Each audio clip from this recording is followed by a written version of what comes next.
안녕하세요. 한국 카카 사용자 모임에서 온 이동진이라고 하고요. 오늘 제가 말씀드릴 내용은 카카를 쿠버네티스 환경에서 올려서 돌리는 것에 대한 이야기를 하겠습니다. 잠시 제 소개 좀 드리자면 저는 여기저기서 카카 관련된 일을 하고 있고요. 카카 개발에도 조금이지만 기여를 하고 있습니다. 오늘 할 이야기에 대해서 간략하게 말씀드릴게요. 오늘의 주제를 한마디로 표현을 하자면 지금 여기 슬라이드에도 나와 있겠지만 아파치 카카를 어떻게 쿠버네티스 그리고 도커 환경에서 띄울 것인가에 대한 이야기를 할 거거든요. 다들 아시겠지만 한 번 더 리마인드하는 차원에서 말씀드리자면 쿠버네티스는 구글이 2014년에 발표한 컨테이너 오케스트레이션 시스템입니다. 어려운 단어가 잔뜩 나왔는데 여기서 컨테이너라는 것은 N개의 프로세스가 서로 격리된 환경에서 독립적으로 돌아갈 수 있게 해주는 시스템을 가리키고 대표적인 예로는 우리가 많이들 쓰는 도커가 있습니다. 도커 말고 컨테이너 D라든지 다른 것들도 있는데 일단 도커가 거의 대부분 의 경우 사용이 되고 그리고 컨테이너의 대명사처럼 사용되기도 하니까 일단 오늘 기준도 도커를 기준으로 말씀을 드릴 거예요. 그리고 컨테이너 오케스트레이션 시스템이라고 했는데 이것은 컨테이너 형태로 배포된 애플리케이션을 분산 환경에서 원활하게 돌아갈 수 있게 관리해주는 시스템을 가리킵니다. 대표적인 예는 도커가 컨테이너의 대명사이듯이 쿠버네티스가 이 컨테이너 오케스트레이션 시스템의 대명사라고 할 수 있겠어요. 이거 말고도 도커 스웜이라든지 아니면은 마라스톤이라든지 이런 것들이 있다고 했는데 오늘은 역시 가장 대표적인 예인 쿠버네티스를 기준으로 말씀을 드리도록 하겠습니다. 좀 더 구체적으로는 카카를 쿠버네티스 환경에서 돌리는 것의 장점하고 단점에 대해서 먼저 간략하게 설명드리고 그 다음에 실제로 이걸 어떻게 하면 되는지 커맨드하고 실행 결과 위주로 제가 하나씩 보여드릴 거예요. 그래서 이제 본론으로 들어가겠습니다. 먼저 카카를 쿠버네티스 상에서 돌리는 것의 단장점에 대해서 말씀드릴게요. 보통 이런 거 이야기하면 장점 먼저 이야기하죠. 장단점이라고 하고. 근데 제가 여기서 단점을 먼저 말씀드리는 이유는 일단 저는 카카 쪽 작업을 거의 직업적으로 거의 매일 하고 있는데 거의 매일도 아니죠. 맨날 하고 있죠. 자주 이런 질문을 받아요. 이제 우리가 지금 카카를 설치하려고 하는데 쿠버네티스 환경에서 돌리고 싶다. 이거 어떻게 하면 되느냐? 라는 질문을 자주 받거든요. 근데 제가 그런 질문을 받을 때마다 항상 드리는 말씀이 있어요. 왜 쿠버네티스에 이걸 올리려고 하시죠? 아니면은 꼭 쿠버네티스 환경에다가 이걸 올리셔야 되는, 이걸 고집하셔야 되는 이유가 있나요? 라고 먼저 여쭤봐요. 이게 약간 그 백그라운드가 있는데 일단 카카를 쿠버네티스에 올리면 리소스 관리 쪽에서 좀 문제가 생깁니다. 여기 일단 일반론 먼저 말씀드리고 그 다음에 카카 한정된 이야기를 좀 말씀드리자면 먼저 일반론. 그 쿠버네티스라는 게 기본적으로 추상화 레이어잖아요. 이제 베어메탈 머신 위에 올라가 있는 추상화 레이어고 그 위에서 애플리케이션들이 표준화된 방법으로 돌아갈 수 있게 해주는 건데 당연한 거지만 추상화 레이어가 하나 추가되는 만큼 그만큼 리소스를 더 많이 사용하게 되고 성능도 어느 정도씩은 떨어지는 것을 감수해야 됩니다. 이게 일반적이에요.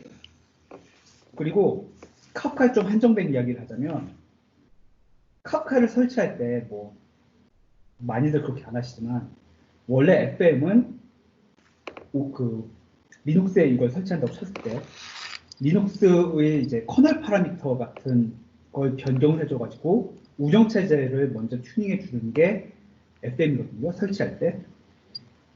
근데 쿠버네티스 상에서 이걸 하려고 하면은 좀 어려워진단 말이에요. 이제 쿠버네티스 설치되어 있는 클러스터를 수정해야 된다던가 아니면 네, 회사에서 뭐 많이들 있는 일이죠. 인프라 팀에다가 뭐 협조를 요청해야 된다던가 문제가 있습니다. 그리고 또 하나가 이제 카프카가 기본적으로 네트워크 환경상에서 돌아가는데 네트워크 환경 영향을 굉장히 많이 받는 소프트웨어거든요. 그러다 보니까 안 그래도 베어메탈에 올려도 이제 문제가 있는데 쿠버네티스 위에 올려버리면은 변덕스러운 네트워크의 영향을 받을 가능성이 그만큼 더 커진다고 할 수 있겠어요.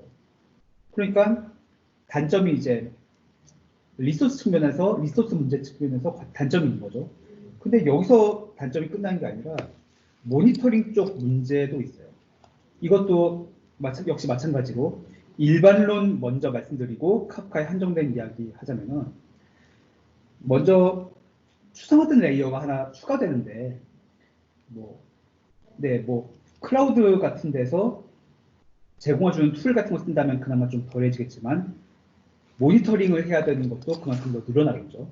그게 일반론적 단점이고 카프카의 한정된 단점 말씀드리자면 조금 이따가 제가 좀 자세히 말씀을 드리겠지만 카프카는 부하가 쏟아지는 지점이 실시간으로 계속 바뀌는 시스템이에요.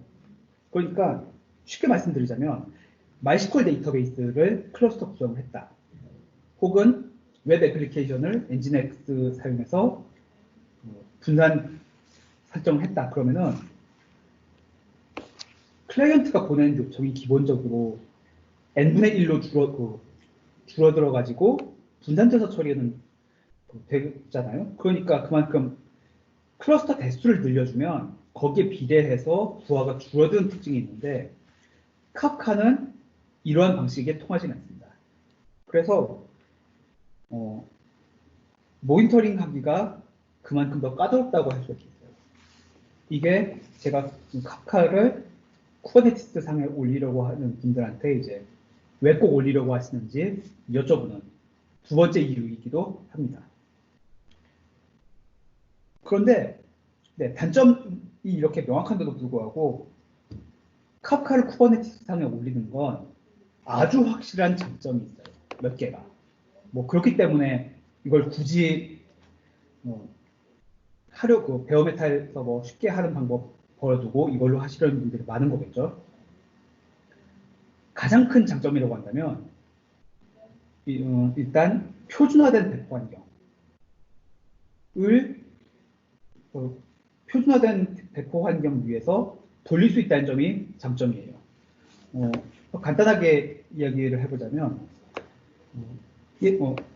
지금 여기 이 세션 들어오시는 분들 상당수가 회사에서 쿠버네티스를 쓰고 계실 텐데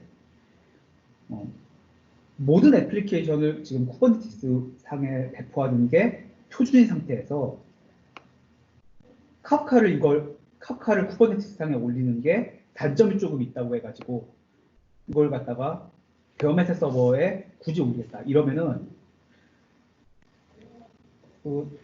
이게 한 번 개발하고 땡칠 것도 아니고 계속해서 유지 보수를 해야 되는데 좀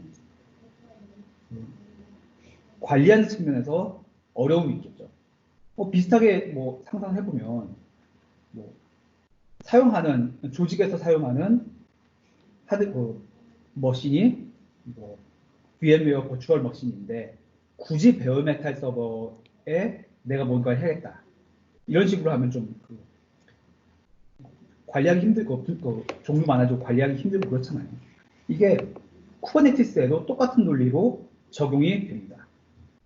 그리고 또 다른 장점이라고 한다면 빠르게 전개할 수 있고 스케일업 하는 것도 굉장히 쉬워요. 네, 저 같은 경우에는 그 개발 머신에 아예 미니큐브 많이들 쓰시죠. 미니큐브 안에다가 아예 카프카 클러스터 하나가 통째로 올라가 있거든요. 그래서 뭔가 작업을 해야 될 경우에는 카프카 빌드하고 쿠버네티스로 형태로 클러스터 올리고 작업 마치고 바로 해체하고 이런 식으로 작업을 하는데 새 카프카 클러스터 하나 올리는데 10분도 걸리지 않습니다. 그리고 뭐 대수 늘리는 것도 아주 빠르게 할 수가 있어요. 그래서 일단 뭐 사람들이 보통 쿠버네티스탕에 이걸 어떻게 올려야 되는지 몰라서 그렇지 일단 알면 알면 굉장히 빠르고 쉽게 설정할 수가 있다는 점이 장점입니다. 자, 그러면 여기서 제가 그 질문 하나 던질게요. 왜 이거 카프카를 쿠버네티스탕에 올리는 거 사람들이 잘 모를까요? 그게 정답을 굳이 답을 하자면 실제로 어려우니까. 정확히 말씀드리자면 실제로 하는 방법을 아는 분들이 별로 없어서 그래요. 앞에서 제가 쿠버네티스에 대해서 잠깐 리바인드를 했죠. 이건 컨테이너 오케스트레이션 시스템이고 그리고 컨테이너로는 도커 이미지를 쓴다고.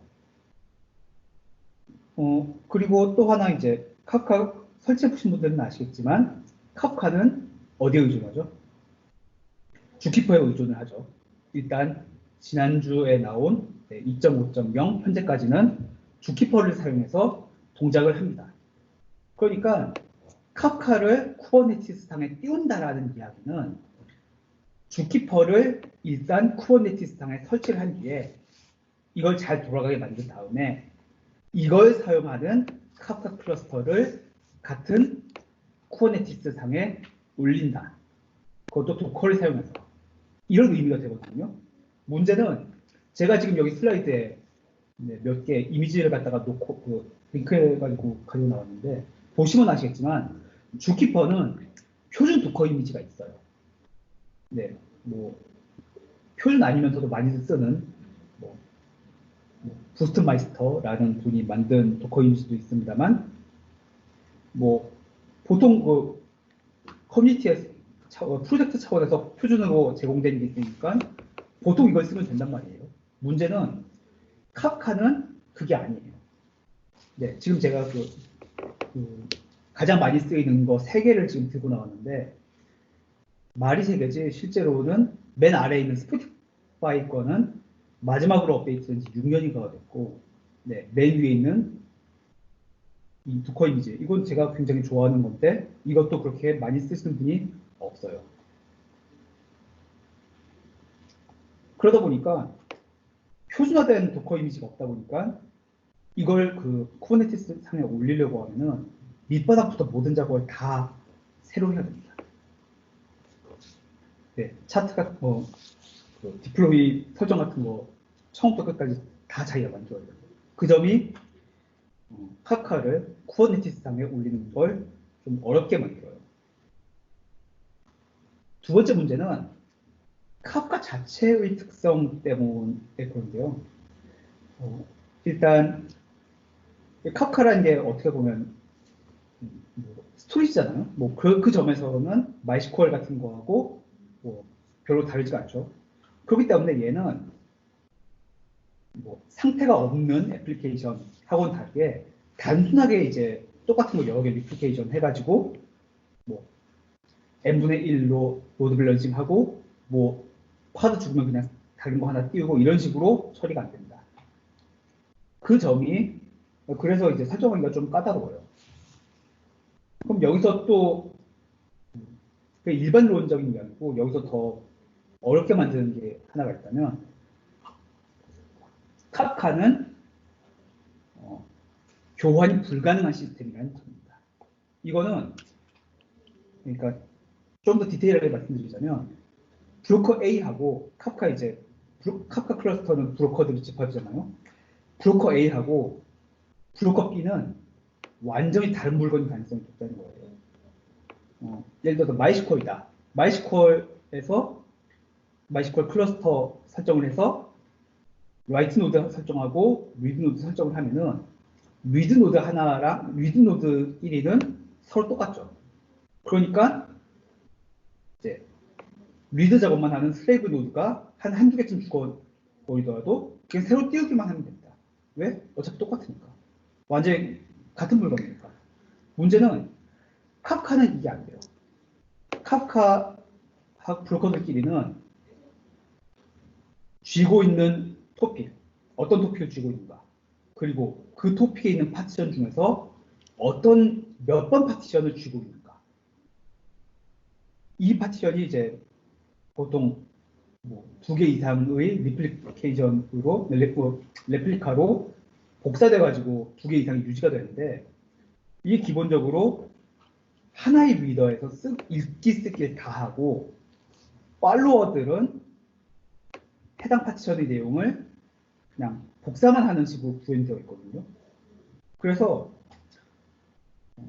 똑같은 토픽하고 똑같은 파티션을 브로커 A하고 B가 쥐고 있다고 해도 얘들이 누가 지금 리더를 쥐고 있고 팔로워를 쥐고 있는지가 다를 수가 있고 그리고 리더하고 팔로워 사이에 내용도 조금은 차이가 있을 수 있습니다. 왜냐? 리더에는 썼는데 팔로워에는 아직 안 썼다. 이런 거 많거든요. 팔로워들 간에 서로 리더와의 네트워크 레이턴시도 전부 다르기 때문에 팔로워들이라고 해가지고 전부 똑같지도 않습니다. 그래서 브로커들끼리 완전히 다른 물건이다 보니까 하나가 죽는다고 해가지고 그냥 똑같이 그냥 설정으로 브로커를 띄운다고 해서 되지 않습니다. 그리고 또 나쁜 점 하나는 카프카 클라이언트는 주어진 토픽 파티션의 리더 파티션, 현재 읽기 쓰기가 이루어지고 있는 파티션을 주인 브로커하고 직접 커뮤니케이션을 하게 됩니다. 그러니까 MySQL 같은 경우에 계속 제가 MySQL 예를 드는데 뭔가 쿼리를 하고 싶다. 그러면은 어차피 내용물 똑같으니까 쿼리 신호 클라이언트가 어디 에지넥스 같은 데 붙어가지고 로드 밸런서 같은 데 붙어가지고 거기다 쿼리를 날려도 상관이 없어요. 바깥쪽에서 구체적인 브로커의 IP 어드레스를 몰라도 상관이 없는 거죠. 문제는 카프카는 그게 안 됩니다. 브로커하고 직접 해야 되기 때문에 네. 지금 붙어 있는 브로커가 뭐 죽었다 그러면은 네. 똑같은 내용물 있는 거 있지도 않고 그걸 띄운다고 해가지고 이제 그게 바로 붙을 수 있는 것도 아니에요.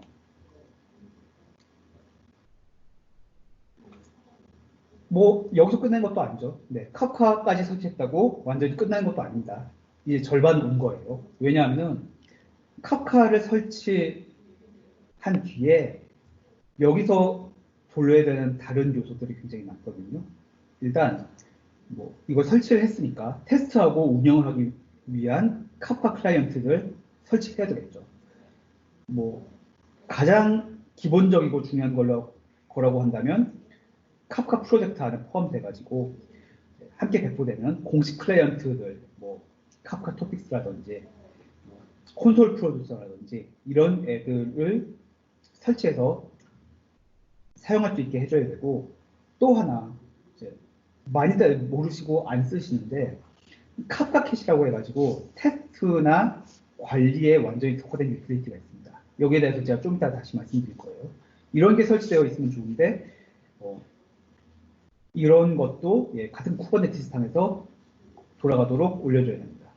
이거 말고도 기타 에코시스템 툴즈, 뭐 스키마 레지스트리라든지 이건 꼭 설치해야 되는데 많이들 안 하시더라고요. 그리고 뭐 각종 스토리지랑 연결을 하고 싶다면 카프카 커넥트라든지 이런 것들을 추가해서 설정을 해줘야 되거든요.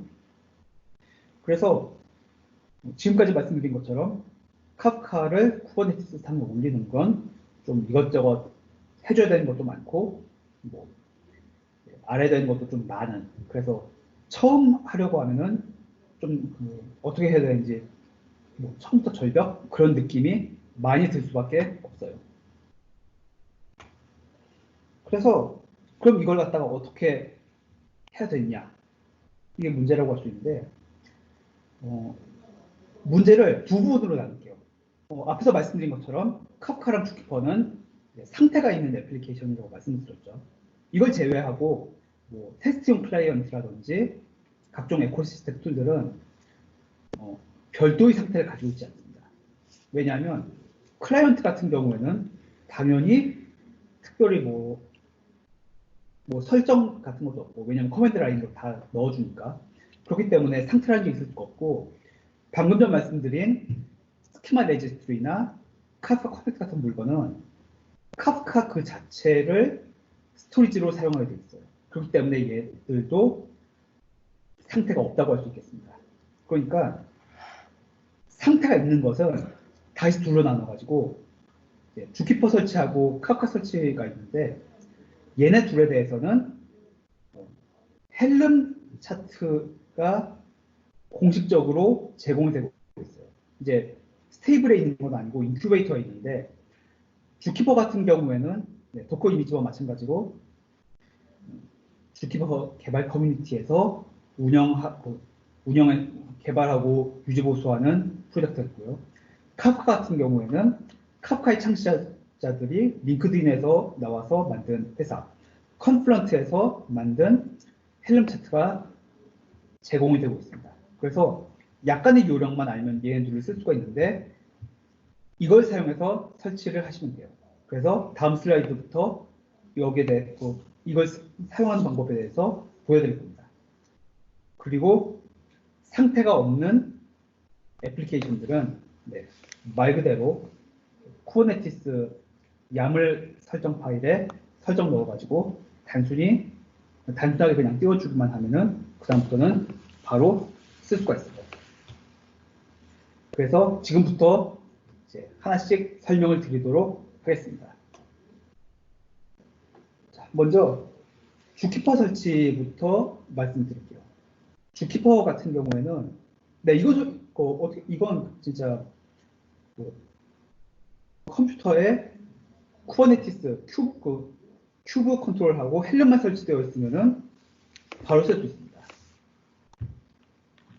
지금 제가 예시로 DJB 주키퍼라는 이름을 가진 주키퍼 클러스터를 설정하는 걸 갖다가 지금 커맨드로 들고 나왔는데요. 뭐 특별히 어려운 게 없죠. 헬름 인스톨 이름 넣고 인큐베이터 주키퍼 이거 지정만 해주면 헬름이 알아서 인큐베이터 차트 내용 긁어가지고 클러스터를 생성해 줍니다. 네. 디폴트 크기는 3개거든요. 네, 3개니까 3개인데 꼭 필요하시다면 5개나 7개로 정해주셔도 되고요. 어쨌든 이렇게 이름만 정해주면은 바로 돌아가는 거 그냥 끝입니다. 네. 그리고 말씀 제가 안 드렸는데 저는 헬름 3.0 기준으로 지금 말씀드리기 때문에 커맨드 라인 파라미터는 좀 다를 수가 있습니다. 그래서 이렇게 만들면 아래쪽에 나와 있는 명령어처럼 kubectl 사용해서 바로 주키퍼가 제대로 뜬 거를 확인을 할 수가 있어요. 좀 더 확실하게 이제 하고 싶으면은 지금 여기 나와 있는 것처럼 노드를 생성하거나 삭제하는 걸 해보셔도 됩니다. 둘 다 바로 앞에 말씀드렸던 kubectl exec 쓴다는 점에서는 완전하게 동일해요. 위에 거 같은 경우에는 노드 0, 지금 3개짜리 클러스터를 배포를 했으니까 0번, 1번, 2번 노드가 있는데 위에 거는 0번 노드에서 커맨드를 실행을 했고 foo라는 주키퍼 노드에 bar라는 값을 넣는 걸 명령을 실행했고, 아래쪽에서는 2번 노드에서 커맨드를 달려서 foo라는 노드의 값을 긁어오는 명령을 실행을 했습니다. 그래서 여기 나온 것처럼 첫 번째 명령이 exhibit 0가 나오고 두 번째 명령이 원하는 값을 내주면 주키퍼 설치는 끝난 거예요. 자, 그러면 주키퍼를 설정을 했으니까 이제 이걸 사용하는 카프카 클러스터를 설정을 해야 되는데, 아까 말씀드렸듯이 카프카 같은 경우에는 이제 커뮤니티 단위에서 제공되는 혹은 뭐 프로젝트 단위에서 제공되는 공식 도커 이미지 이런 게 없습니다. 그래서 헬름 차트 같은 경우에는 컨플런트에서 개발해갖고 지금 컨트리뷰션을 한 거거든요. 그래가지고 컨플런트에서 개발한 도커 이미지를 사용하게 돼 있어요. 그래서 얘는 실제로 이제 그 도커 이미지 들어가보시면 아시겠지만 아파치 카프카를 바로 도커 이미지로 만든 게 아니라 컨플런트에서 그 오픈소스 카프카를 기반으로 제작한 상용 제품인 컨플런트 플랫폼의 도커 이미지를 사용하거든요. 네. 상용 제품이기 때문에 뭐 이것저것 기능 같은 게 추가된 것도 많고 이제 커맨드 라인 같은 것도 조금씩 다른 게 많습니다만, 그리고 결정적으로 돈을 내야지 쓸 수 있는 물건이긴 합니다만 커뮤니티 버전은 무료입니다. 그리고 커뮤니티 버전만으로도 오픈소스 카프카 브로커의 기능은 전부 다 포함이 되어 있어요. 그래서 이걸 쓰면 되는데 약간 그 차이점이 있다고 하자면 얘는 버저닝 방식이 약간 다릅니다. 그러니까 오픈소스 버전에서 3을 더해주면은 컨플런트 플랫폼 버전이 나와요. 지금 여기 제가 예로 들고 나왔습니다만, 예를 들어서 컨플런트 플랫폼 5.2다. 그러면 이거는 아파치 카프카 2.2를 기반으로 해서 개발되어 있는 버전이라고 할 수 있겠습니다. 그러니까 거꾸로 얘기하자면 카프카 2.2를 설정하고 싶다. 이런 경우에는 컨플런트 플랫폼 5.2에 대한 도커 이미지를 사용하면 되는 거예요. 그래서 사용할 도커 이미지도 이제 이 헬름 차트를 호출해서 배포를 할 때 사용을 해야 됩니다만, 뭐 이것 말고도 설정해 줄 게 몇 가지가 더 있죠. 이제 이름도 있고 주키퍼도 있고 뭐 리플리카 개수도 있는데, 여기서 가장 중요한 건 물론 주키퍼 설정입니다. 뭐 카프카가 이제 주키퍼를 사용해서 돌아가는 거니까 당연한 것이기도 한데, 이게 기본적으로는 여기 지금 옵션 값 여러 개 중에서 제가 2개만 들고 나왔거든요. 주키퍼 이네이블드하고 주키퍼 URL이 있는데, 기본적으로는 주키퍼 이네이블드 값이 true로 되어 있습니다. 이게 뭐냐 하면은 외부에 설정된 주키퍼 클러스터를 사용하지 않고 헬름 차트를 사용해서 배포된 카프카 브로커별로 주키퍼 인스턴스를 하나씩 띄우는 기능이거든요. 그래서 뭐 이걸 그냥 안 건드리고 그냥 바로 띄우면 간편하게 하겠지만, 이걸 개수를 늘리거나 하면은 좀 효율적이지가 않습니다. 카프카 많이들 써보신 분들 아시고 설치해 보신 분들 아시겠지만 카프카 클러스터 여러 개가 주키퍼 클러스터 하나를 공유하는 경우 굉장히 많거든요. 그래서 네, 뭐 이거 그냥 뭐 혼자서 그냥 몇 개 띄워가지고 뭐 쓰다가 말린다 하면 굳이 이걸 안 건드리셔도 상관이 없습니다만, 내가 이걸 좀 장기적으로 써야겠다 싶으시면은 이 부분은 반드시 디폴트 값이 아닌 false로 설정을 해주시고, 주키퍼.url에도 내가 지금 사용하고 있는 주키퍼 URL, 주키퍼의 위치에 대해서도 설정 값을 넣어주셔야 돼요.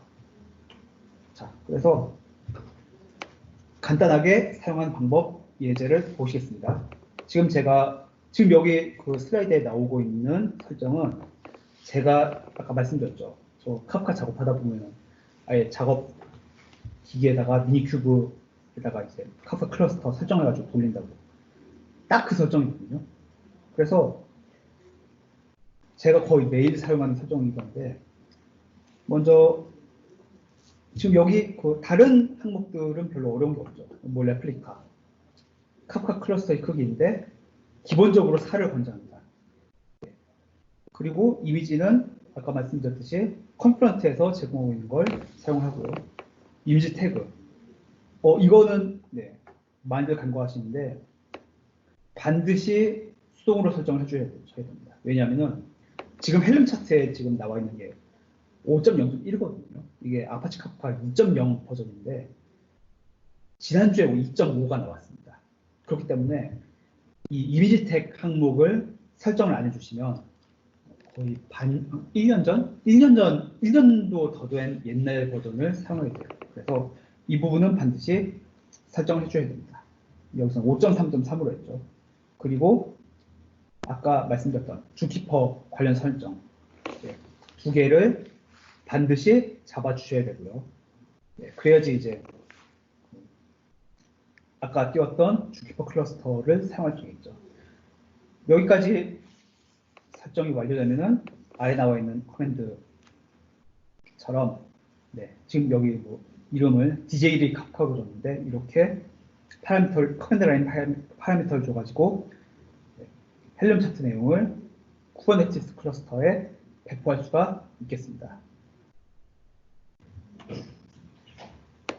일단 뭐 여기까지 이 정도만 하더라도 지금 이 시점에서 카프카 클러스터가 돌아가고 있는 것이고요. 지금 이 클러스터가 제대로 돌아가고 있는지 확인하려면은 뭐 이런저런 클라이언트 사용해가지고 뭐 명령어도 넣어보고 해야겠죠. 일단 제가 그 클라이언트로는 두 가지가 있다고 말씀드렸는데 하나가 카프카 공식 클라이언트였고 두 번째가 카프카 캐치였는데 먼저 공식 클라이언트 얘기부터 하겠습니다. 지금 클라이언트 다 야물 파일을 들고 나왔는데 보시면 뭐 쿠버네티스 써보신 분들이면 다들 아시겠지만 진짜 별거 없어요. 그냥 아래쪽에 나와 있는 것처럼 카프카 도커 이미지 사용하는 파드거든요. 그래서 얘를 그냥 쉘로 그냥 띄워주는 설정으로 그냥 작성을 했는데 이렇게 설정한 다음에 이렇게 kubectl apply 해가지고 호출을 해주면은 그냥 그 원하는 클라이언트가 설치된 파드가 하나 생겨요. 그래서 이렇게 파드가 생기고 난 뒤부터는 이 파드를 사용해가지고 테스트 작업을 수행해 주시면 됩니다. 지금 여기서는 디폴트 네임스페이스에 클라이언트라는 파드명으로 만들었는데요. 지금 두 번째 나와 있는 명령어가 이 파드를 사용해서 테스트라는 이름의 토픽, 파티션 수는 3개고 리플리케이션 팩터도 3인 그런 토픽을 생성하는 명령입니다. 그리고 이렇게 지금 토픽을 생성을 했으니까 앞으로 여기다가 메시지를 프로듀싱을 할 건데 프로듀싱을 해서 토픽 안에 저장된 레코드를 맨 처음부터 확인하는 명령이 세 번째 명령입니다. 기본적으로 두 번째 거하고 똑같아요. 디폴트 네임스페이스에서 이제 하는 것이고요. 차이점이라고 하면 그 콘솔 컨슈머를 사용해서 한다는 것 정도입니다. 지금 써보신 분들 아시겠지만 원래 카프카 클라이언트는 뒤에 .sh가 붙거든요. 확장자가 붙는데 얘 같은 경우에는 지금 오픈소스 카프카가 아니라 이걸 기반으로 개발된 컨프런트 플랫폼 도커 이미지를 쓰고 있기 때문에 뒤에 확장자가 없어요. 그 점이 순수 오픈소스 버전하고의 차이점입니다. 그래서 이렇게 하시면은 일단 공식 클라이언트는 설치가 끝나고요. 그 다음으로 아주 유용하고 정말 편리하지만 많이들 모르시고 또 잘들 설치 안 하시는 카카캣이라는 툴을 설치하면 좋거든요. 얘는 기본적으로는 이제 오픈소스 카프카 클라이언트고요. 간단히 말씀드리자면 넷캣의 카프카판이라고 할 수 있어요. 그래서 얘는 카프카 공식 프로듀서나 컨슈머하고는 다르게 JVM 위에서 돌아가지 않습니다. 그리고 기본적으로 관리 테스트용이기 때문에 모든 기능이 다 있지는 않아요. 그냥 말 그대로 프로듀스하고 컨슈머하고 토픽에 대한 메타데이터 리스팅하는 기능만 덜렁 들어가 있습니다. 근데 그럼에도 불구하고 굉장히 빠르고 편리하기 때문에 카프카 클러스터 가지고 작업을 할 때 굉장히 많이 쓰거든요.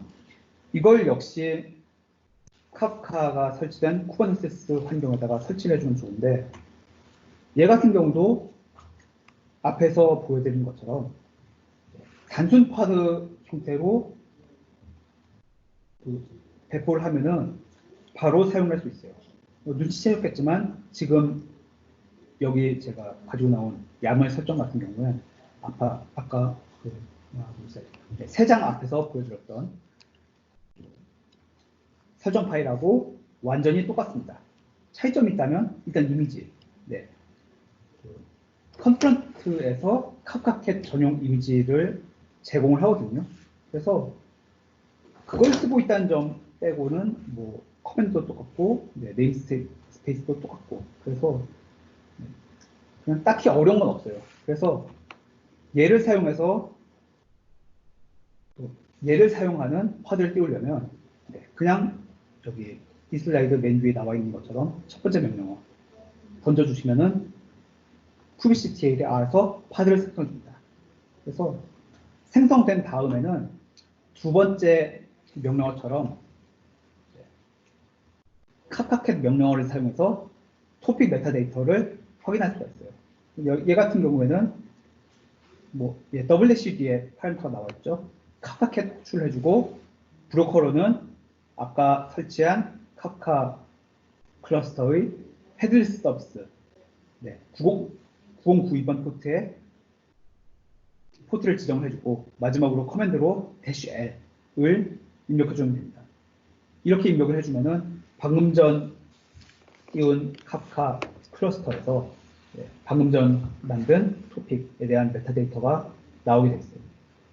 그리고 아까 공식 클라이언트 명령어 보여드리면서 주어진 토픽에 프로듀스 되어 들어오는 메시지들 갖다 컨슈머하는 거 보여드렸는데, 뭐 공식 클라이언트 사용해서 프로듀싱을 해도 상관이 없고 카프카캣을 사용해서 컨슈밍을 해도 상관이 없습니다만, 여기서는 제가 카프카캣을 사용해서 프로듀싱 하는 걸 예제로 들고 나왔습니다. 네. 보시면 아시겠지만, 세 번째 명령어인데요. 보시면 아시겠지만 test.txt라는 파일의 내용물을 파이프 사용해서 카프카캣에 던져주는 커맨드예요. 뭐 브로커 위치 지정하는 건 바로 위에 있는 두 번째 커맨드랑 똑같고, 그 외에 이제 대상 토픽이 테스트, 그리고 프로듀스 모드라는 점을 지정해 준다는 점만 두 번째 거하고 다릅니다. 그래서 이렇게 세 번째 명령어 내려주시면은 지정된 텍스트 파일에 있는 내용들이 주어진 토픽, 이 경우에는 테스트 토픽에 들어가는 것을 실시간으로 확인할 수가 있어요. 그래서 지금 여기까지가 일단 제 이야기고요. 시간 다 됐네요.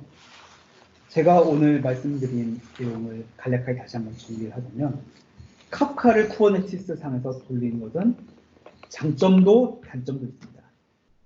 특히 단점이 좀 명확하기 때문에 제가 이제 뭐 여기에 대해서 질문 받으면 왜 이제 쿠버네티스 상에 굳이 설치하려고 하십니까? 라고 질문을 드린다고 말씀드렸는데요.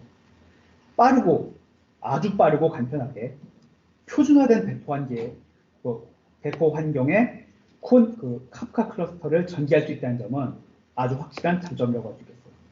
그리고 이걸 실제로 하려면은 제가 지금 보여드린 커맨드들이 세 단계죠. 첫 번째로는 일단 헬름 차트 사용해서 주키퍼 전개하는 거. 두 번째는 역시 헬름 차트를 사용해서 방금 전 전개한 주키퍼 클러스터를 사용하는 카프카 클러스터를 전개하는 거. 그리고 마지막 단계로는 카프카 클러스터 테스트하고 관리하는 데 사용되는 각종 클라이언트와 툴들을 전개하는 건데, 마지막 단계는 뭐 헬름 차트 쓸 것도 없이 그냥 단순 스테이트리스트 파드를 단순하게 디플로이 해주면 작업이 끝납니다. 그래서 이렇게 세 단계만 거치면 현재 사용 중인 쿠버네티스 클러스터 상의 카프카를 바로 전개할 수가 있습니다. 네, 제 얘기는 여기까지고요. 질문 있으시면은 지금 시간이 한 3분 정도 남았는데 지금 여기서 바로 부탁드립니다.